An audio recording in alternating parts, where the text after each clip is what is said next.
اس کے چاند سورج بے نور ہو جائیں گے۔ رسول اللہ صلی اللہ علیہ وآلہ وسلم نے ارشاد فرمایا، اس دن مردے اس قسم کے حالات کو بالکل نہیں جانتے ہوں گے۔ میں نے عرض کیا، یا رسول اللہ صلی اللہ علیہ وآلہ وسلم، الامن شاء اللہ میں اللہ تعالیٰ نے کس کو مستثنا کیا ہے؟ آپ نے ارشاد فرمایا، اس سے مراد شہداء ہیں۔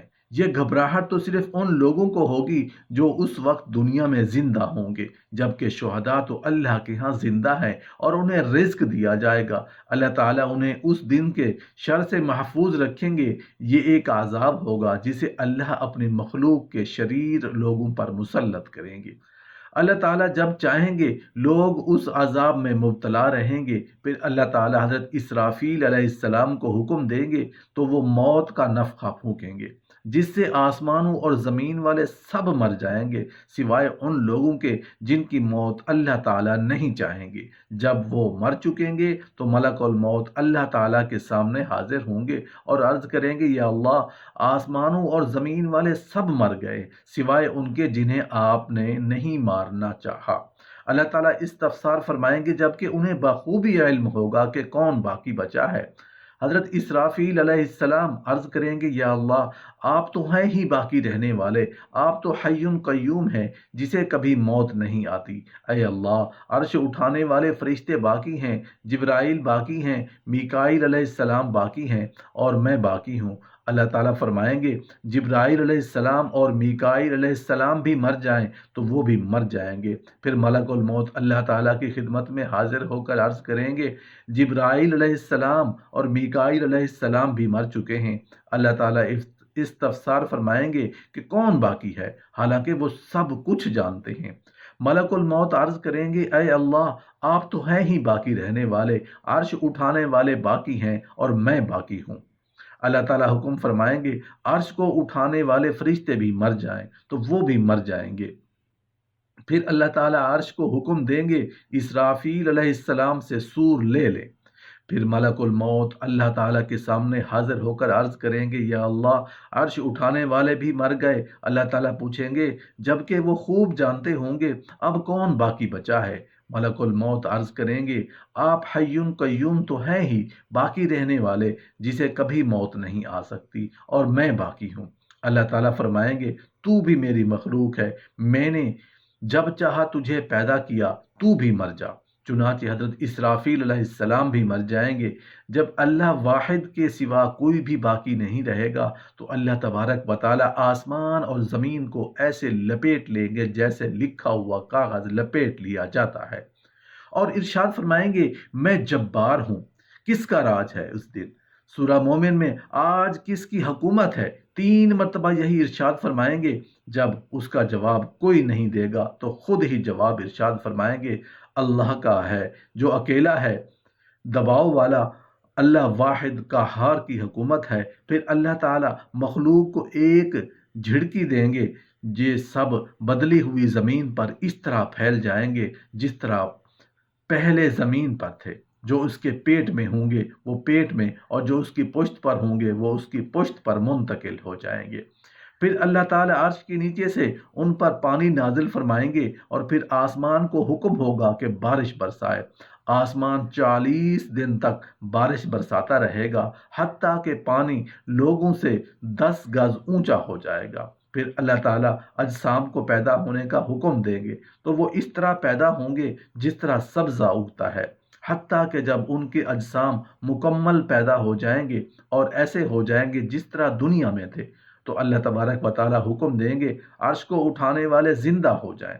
چنانچہ وہ زندہ ہو جائیں گے۔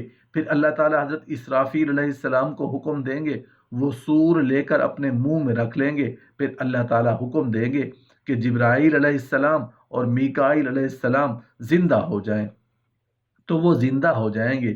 پھر اللہ تعالیٰ ارواح کو بلائیں گے تو وہ حاضر ہو جائیں گی۔ مومنین کی ارواح نور سے چمک رہی ہوں گی جبکہ کفار کی ارواح تاریکی پھوٹتی ہوں گی۔ پھر اللہ تعالیٰ ان سب ارواح کو اپنی مٹھی میں لے کر سور میں ڈال دیں گے۔ پھر اللہ تعالیٰ حضرت اسرافیل علیہ السلام کو حکم دیں گے کہ قبروں سے اٹھنے کا نفخہ پھونکے۔ جب وہ یہ نفخہ پھونکیں گے تو روحیں اس طرح نکلیں گی جیسے شہد کی مکھیاں جنہوں نے آسمان و زمین کے درمیانی خلا کو بھر دیا ہو۔ اللہ تعالیٰ فرمائیں گے میرے غلبہ اور جلال کی قسم، ہر روح اپنے اپنے جسم میں لوٹ جائے، چنانچہ ہر روح ناک کے راستے سے اپنے اپنے جسم میں داخل ہو جائے گی اور پورے جسم میں ایسے دوڑے گی جس طرح ڈسے ہوئے جسم میں زہر سرایت کر جاتا ہے۔ پھر تمہاری قبروں پر سے زمین کھل جائے گی، پھر تمہاری قبروں پر سے زمین کھل جائے گی اور زمین کھل جائے گی اور زمین میں سے سب سے پہلے میں نکلوں گا۔ پھر تم قبروں سے نکل کر جلدی جلدی اپنے رب کے سامنے حاضر ہوں گے، دوڑتے جائیں گے اور اس پکارنے والے کے پاس کہتے جائیں گے منکر یہ دن مشکل ہے، تم ننگے پاؤں ننگے بدن اور نامختون ہوں گے، پھر تم ایک ہی جگہ 70 سال تک رکے رہو گے، اللہ تعالیٰ نہ تمہاری طرف دیکھے گا اور نہ ہی تمہارے درمیان کوئی فیصلہ کرے گا۔ بس تم آنسو بہاؤ گے حتیٰ کہ تمہارے آنسو ختم ہو جائیں گے، پھر تم خون کے آنسو رو گے، پھر تمہارا اتنا پسینہ نکلے گا جو تمہارے منہ تک یا ٹھوڑیوں تک پہنچ جائے گا، تم چیخو گے اور کہو گے ہمارے رب کے سامنے ہمارے لیے کون شفاعت کرے گا، کہ اللہ تعالی ہمارے درمیان فیصلہ فرما دیں۔ پھر لوگ آپس میں کہیں گے کہ تمہارے باپ آدم علیہ السلام کے علاوہ اس شفاعت کا کون حقدار ہو سکتا ہے؟ اللہ تعالیٰ نے انہیں اپنے ہاتھوں سے پیدا کیا، ان میں اپنی طرف سے روح پھونکی اور بالمشافہ ان سے بات کی۔ چنانچہ لوگ حضرت آدم علیہ السلام کے پاس آئیں گے اور ان سے شفاعت کی درخواست کریں گے، مگر وہ انکار کر دیں گے اور کہیں گے کہ میں اس کا اہل نہیں ہوں۔ پھر لوگ ایک ایک کر کے انبیاء کرام کے پاس جائیں گے اور جس نبی کے پاس بھی جائیں گے وہ نبی انکار فرما دیں گے۔ رسول اللہ صلی اللہ علیہ وآلہ وسلم نے ارشاد فرمایا حتیٰ کہ لوگ میرے پاس آئیں گے میں شفاعت کے لیے ان کے ساتھ چل پڑوں گا، حتیٰ کہ مقام فحش پر آ کر سجدہ ریز ہو جاؤں گا۔ حضرت ابو ہریرہ رضی اللہ عنہ نے عرض کیا یا رسول اللہ صلی اللہ علیہ وآلہ وسلم مقام فحش کیا ہے؟ آپ صلی اللہ علیہ وآلہ وسلم نے ارشاد فرمایا عرش کے سامنے کے مقام کو فحش کہتے ہیں، حتیٰ کہ اللہ تعالیٰ ایک فرشتہ بھیجیں گے جو میرا بازو پکڑ کر کہے گا اے محمد، میں عرض کروں گا لبیک یا رب۔ اللہ تعالیٰ فرمائیں گے کیا بات ہے، حالانکہ وہ بہتر جانتے ہوں گے۔ میں عرض کروں گا یا اللہ، آپ نے مجھے شفاعت کا وعدہ کیا تھا اور اپنی مخلوق کے بارے میں شفاعت کا حق دیا تھا، بس اے اللہ آپ کی شفاعت قبول کی، میں لوگوں کے درمیان فیصلہ شروع کر دیتا ہوں۔ رسول اللہ صلی اللہ علیہ وآلہ وسلم نے ارشاد فرمایا کہ پھر میں لوٹ کر لوگوں کے پاس آ کر ٹھہروں گا، دریں اثنا ہمیں اچانک آسمان سے ایک سخت آواز سنائی دے گی اور پہلے آسمان والے فرشتے زمین پر جنات اور انسانوں کے پاس نازل ہوں گے۔ جب وہ زمین کے قریب پہنچیں گے تو زمین ان کے نور سے جگمگا اٹھے گی، یہ فرشتے زمین پر اتر صف باندھ کر کھڑے ہو جائیں گے اور ہم ان سے پوچھیں گے ہمارا رب تم میں موجود ہے؟ وہ کہیں گے نہیں، وہ ابھی تشریف لاتے ہیں۔ پھر وہ آسمان کے فرشتے سے دو گنے ہو کر یوں ہی زمین پر اترتے رہیں گے حتیٰ کہ اللہ تبارک و تعالی بادلوں کے سائے میں اور فرشتوں کے درمیان اتریں گے، اور اس دن 8 فرشتے اپنے اوپر تیرے رب کا تخت اٹھائیں گے، جبکہ عرش اٹھانے والے فرشتے ابھی 4 ہیں، ان کے قدم زیر زمین کی جڑ میں ہیں اور زمین و آسمان کی کمر پر ہیں، اور عرش ان کے کندھوں پر ہے۔ حاملین عرش بلند آواز سے تسبیح ادا کرتے ہیں، جن کے الفاظ یہ ہیں سبحان ذی العزت والجبروت، سبحان ذی الملک والملکوت، سبحان الحی الذی لا يموت، سبحان الذی یمیت الخلائق ولا يموت، سبوح قدوس سبحان ربنا الاعلی رب الملائکۃ والروح، سبحان ربنا الاعلی الذی خلق الخلاق ولا يموت۔ پھر اللہ تعالیٰ جہاں چاہیں گے اپنی کرسی بچھائیں گے، پھر با آواز بلند ارشاد فرمائیں گے اے گروہ جن و انس، میں نے جس دن سے تمہیں پیدا کیا اس دن سے آج تک تمہاری خاطر خاموش رہا، تمہاری باتیں سنتے رہے اور تمہارے اعمال دیکھتا رہا، اب میری خاموشی سے سنو۔ یہ تمہارے اعمال اور صحیفے ہیں، انہیں تم خود ہی پڑھو۔ جو اس میں خیر پائے اللہ کا ذکر ادا کرے، اور جسے خیر نہ ملے وہ اپنے نفس کے علاوہ کسی کو ملامت نہ کرے۔ پھر اللہ تعالیٰ جہنم کو حکم دیں گے، اس سے ایک بلند آواز اور تاریک گردن نکلے گی۔ اسی وقت اللہ تعالیٰ حکم دیں گے، پھر اللہ تعالیٰ جن و انس کے علاوہ اپنی مخلوق کے مابین فیصلہ کریں گے۔ پس وحشی جانوروں اور بہام میں فیصلہ کریں گے، حتیٰ کہ سینگ والے جانوروں کا بدلہ سینگ والے جانوروں سے دلوائیں گے۔ جب اللہ تعالیٰ یہ فرما چکیں گے اور ان جانوروں کا قضیہ باقی نہ رہے گا، اس وقت اللہ تعالیٰ انہیں حکم فرمائیں گے کہ مٹی ہو جاؤ۔ اس وقت کافر تمنا کرے گا، کس طرح مٹی؟ اس کے بعد اللہ تعالیٰ اپنے بندوں کے درمیان فیصلہ شروع کریں گے۔ سب سے پہلے خون کا فیصلہ ہوگا۔ جہاد میں قتل کیے گئے عام کفار پیش ہوں گے۔ اللہ تعالیٰ انہیں حکم دیں گے کہ وہ اپنے سر اٹھائے بارگاہ خداوندی میں پیش ہوں گے۔ ان کی رگوں سے خون بہہ رہا ہوگا۔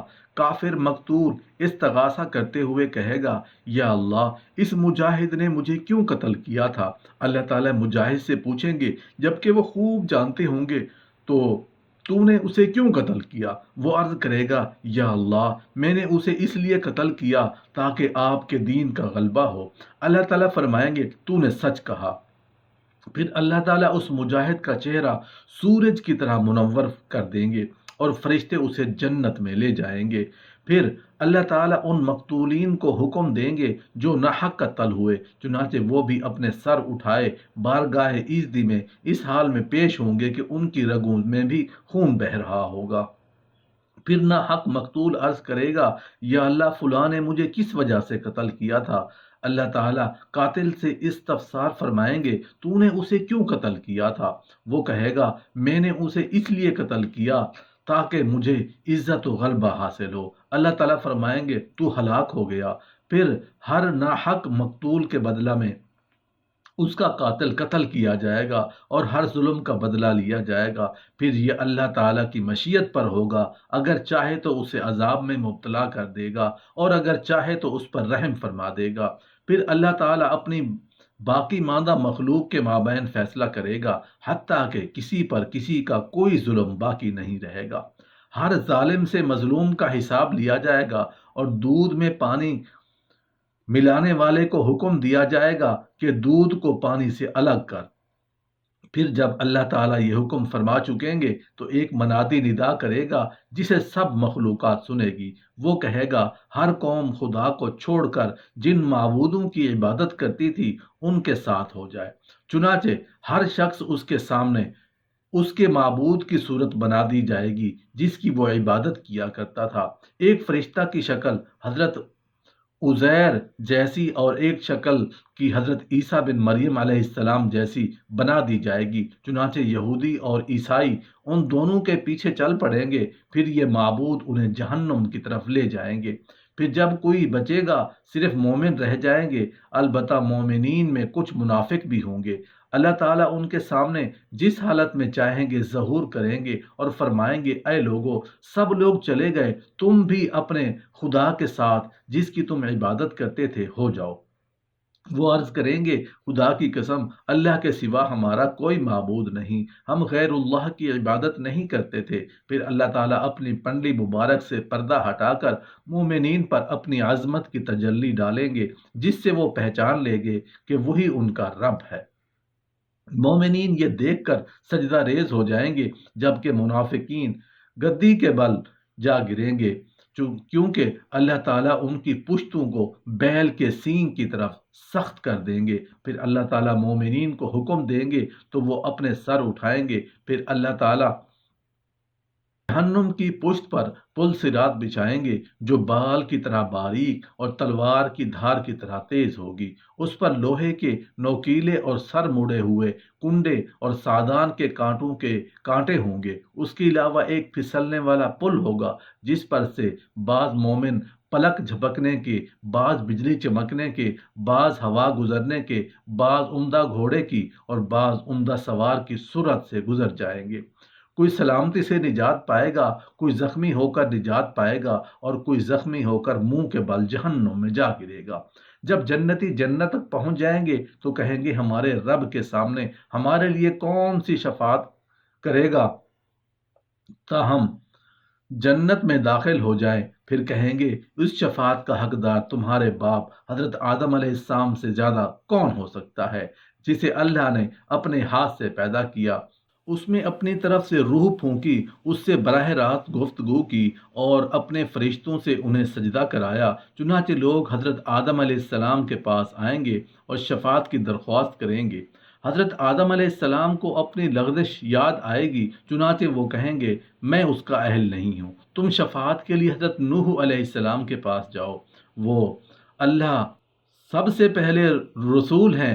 نوح علیہ السلام کے پاس آئیں گے اور شفاعت کی درخواست کریں گے، انہیں بھی اپنی لغزش یاد آئے گی، چنانچہ وہ بھی کہیں گے میں اس کا اہل نہیں ہوں۔ تم شفاعت کے لیے حضرت ابراہیم علیہ السلام کے پاس جاؤ، اللہ نے انہیں اپنا دوست بنایا ہے، چنانچہ وہ لوگ حضرت ابراہیم علیہ السلام کے پاس آئیں گے، شفاعت کی درخواست کریں گے، انہیں بھی اپنی لغزش یاد آئے گی، چنانچہ وہ بھی کہیں گے میں اس کا اہل نہیں ہوں۔ تم حضرت موسیٰ علیہ السلام کے پاس جاؤ، اللہ تعالیٰ نے انہیں اپنا قرب عطا کیا، ان سے کلام فرمایا، ان پر تورات نازل فرمائی، چنانچہ وہ لوگ حضرت موسیٰ علیہ السلام کے پاس آئیں گے اور شفاعت کی درخواست کریں گے، تو وہ فرمائیں گے کہ میں اس کا اہل نہیں۔ تم روح اللہ اور کلیم اللہ حضرت عیسیٰ ابن مریم علیہ السلام کے پاس جاؤ، تو وہ لوگ حضرت عیسیٰ علیہ السلام کے پاس جائیں گے اور ان سے درخواست کریں گے، تو وہ فرمائیں گے میں اس کا اہل نہیں ہوں۔ تم حضرت محمد صلی اللہ علیہ وآلہ وسلم کے پاس جاؤ، رسول اللہ صلی اللہ علیہ وآلہ وسلم نے ارشاد فرمایا کہ پھر لوگ میرے پاس آئیں گے، میں اللہ تعالیٰ کے دربار میں 3 شفاعتیں کروں گا جن کی قبولیت کا اللہ تعالیٰ نے مجھ سے وعدہ فرمایا ہے۔ میں جنت کے پاس آؤں گا، اس کے حلقہ در کو پکڑوں گا اور پھر اسے کھلوا لوں گا، چنانچہ میرے لیے جنت کا دروازہ کھول دیا جائے گا اور مجھے خوش آمدید اور مرحبا کہا جائے گا۔ جب میں جنت میں داخل ہوں گا اور اپنے رب عز و جل کو دیکھوں گا تو اس کے سامنے سجدہ ریز ہو جاؤں گا۔ اللہ تعالیٰ مجھے اپنی تعریف اور بزرگی بیان کرنے کی ایسی اجازت دیں گے جو اپنی مخلوق میں سے کسی کو نہیں دی۔ پھر اللہ تعالیٰ فرمائیں گے یا محمد اپنا سر اٹھائیں، شفاعت کریں، آپ کی شفاعت قبول کی جائے گی، آپ سوال کریں آپ کو عطا کیا جائے گا۔ جب میں سر اٹھاؤں گا تو اللہ تعالیٰ استفسار فرمائیں گے کہ آپ کیا چاہتے ہیں، حالانکہ اللہ تعالیٰ خوب جانتے ہیں۔ میں عرض کروں گا یا اللہ آپ نے مجھ سے شفاعت کا وعدہ فرمایا تھا، پس آپ جنتیوں کے حق میں میری شفاعت قبول فرمائے تاکہ وہ جنت میں داخل ہو سکیں۔ اللہ تعالیٰ فرمائیں گے میں نے ان کے حق میں آپ کی شفاعت قبول کی اور ان کو جنت میں داخل ہونے کی اجازت دی۔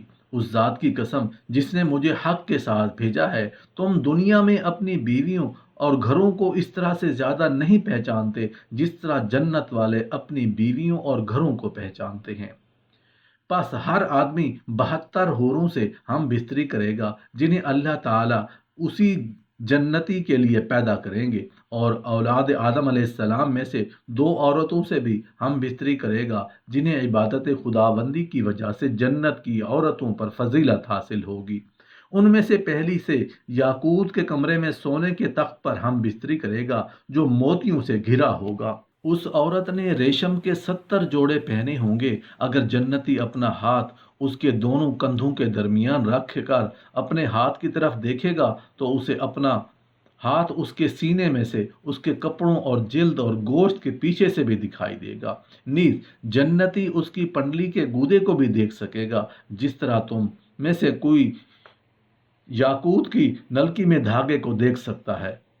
اس کی بیوی کا جگر اس کے لیے آئینہ ہوگا اور اس کا جگر بیوی کے لیے آئینہ ہوگا۔ جب وہ اپنی بیوی کے پاس ہوگا تو نہ وہ اس سے اکتائے اور نہ وہ اس کی بیوی اس سے اکتائے گی۔ یہ جب بھی اس کے پاس آئے گا اسے کنواری پائے گا، ہر ذکر کا سستی کرے گا، نہ ہی بیوی کی فرج کو شکایت ہوگی۔ اس دوران انہیں ندا دی جائے گی کہ تم دونوں میں سے کوئی بھی سیر نہ ہوگا اور نہ منی نکلے گی۔ جنتی مرد سے کہا جائے گا تیرے لیے اور بھی بہت سی بیویاں ہیں۔ وہ ایک ایک کر کے سب کے پاس جائے گا، جس بیوی کے پاس بھی جائے گا وہ کہے گی واللہ میں نے نہ جنت میں کوئی تجھ سا حسین دیکھا اور نہ کسی کو تجھ سے زیادہ محبوب بنایا، اور جہنم کے مستحق جہنم میں جائیں گے۔ اللہ تعالیٰ کی